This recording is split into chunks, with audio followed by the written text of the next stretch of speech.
G'day guys. Before we get started today, please remember to caress that like button and click the subscribe button and of course the real subscribe button being the notification bell. Before we get started, I want to give a special thanks to our patrons Skulk Queen and The Curator. If you want to become a patron, you can check out the link to my Patreon in the description. Now, let's get on to the episode. At last, he found her.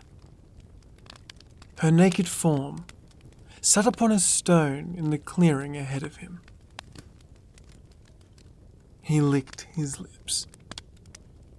Her hair was made of fire, and its licking tongues of flame left no burns on her deep brown skin. In his head, he had imagined taking her back to the village. He had planned to claim her as his wife. But instead, he just sat in the bushes and watched, letting his eyes slowly trace along her thighs, working their way up to her breasts and her neck. She was a work of art. And all he wanted was to look. Her eyes were like golden roaring embers. Staring into them was like looking at the sun. But there was no pain, no blindness. Just the very sight of her made his insides warm. Made him feel like he was swaddled in a heavy fur, despite the night air's chill. He fantasized about her pillowy lips, kissing them, sliding his palms along her skin. It looked smooth. So smooth. He was certain now. He would take her back to the village, and she would be his. But first, he just wanted to look. Just for a little longer. When they found him, he was sat in dense forest. Roots and grass had grown around and ensnared him. The more aggressive plants had grown through him, their little buds poking through his flesh, grotesquely blossoming. His hair was long and grey now. His skin leathery and wrinkled from decades of sunlight and age. But to those that found him, the strangest parts were his eyes. His pupils were a warm orange, and they glowed like dying embers, staring intently at something that had been gone for a very, very long time.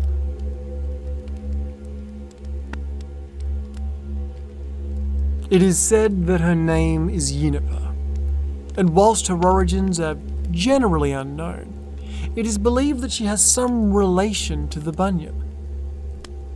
A daughter? Maybe a wife? Or perhaps just another of his species?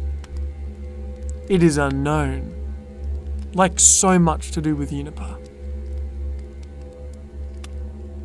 Some have even argued that the Devil Girl, as she is also referred, is in fact, in her own respect, a god. But whether or not you choose to believe that is, well, it's up to you. There are many creatures of lust across the world, nymphs and even the common succubus. But Yeenapah is something different, something far more lethal.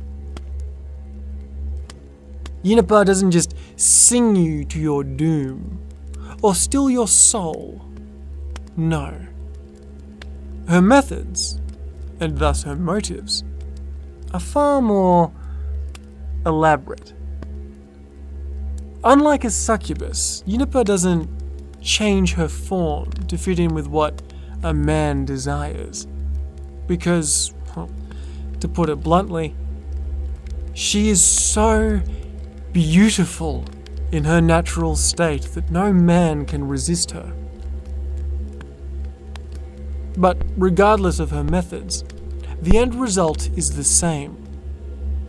Once you gaze upon her and become inevitably infatuated, she will promise you the world. You are the man she has chosen. You are who she will love and care for all time. And she will be the mother of your children. Curiously, sometimes Yeenapah follows through on some of these promises. Well, in part. In one of her stories, Yeenapah does in fact follow through and marry a man. She even goes so far as to move with him to a new land to start their life together. But it would appear that the devil girl is just biding her time. She is waiting for, well, impregnation. And once she accomplishes this goal, whichever man she is with will wake to discover her missing. It would appear that she has vanished without a trace. Every time she is impregnated, Yeenapah will give birth to exactly 5 children. No more, no less. But why? Is she seeking out motherhood? Why is this always her primary goal? There are 3 theories surrounding this. Some argue that Yeenapah is not in fact a single entity, but rather a species. And this goal of hers is merely her reproductive cycle, how the species proliferates. The second, darker theory is that Yeenapah is cursed, an immortal, to walk the land for all eternity with one desire: children. She wants nothing more than to be a mother, to experience motherhood. But she is doomed to forever miscarry. She will never know what it is to have a child of her own. Lastly, and my personal favourite theory, is that this entire process is how Yeenapah feeds. Other temptress, succubus-type creatures are focused on the consumption of their victims' souls, either directly or indirectly. But Yeenapah, on the other hand, prefers to eat babies, specifically her babies. So this is all just her version of late night takeaway. But whatever happens to the father, you may ask? Did you think that she leaves him in peace? And he returns to his life? No. Once you have fallen for Yeenapah, that's it. There's no coming back. From that point on, your only desire will be to find your long-lost love. At which point, one of 2 things will happen. Either you will, against all odds, find her again, at which point you will become entranced, staring at her beauty until the end of time, whilst your body slowly withers away to nothing. Or, after years of searching, finally, Yeenapah will return to you. And all she will have is one request. She will instruct you to go to the mountains, find a cave, and inside, take your own life. And of course, you will do so happily. Then all that is left for Yeenapah is to repeat this endless cycle and seek out a new, unsuspecting man.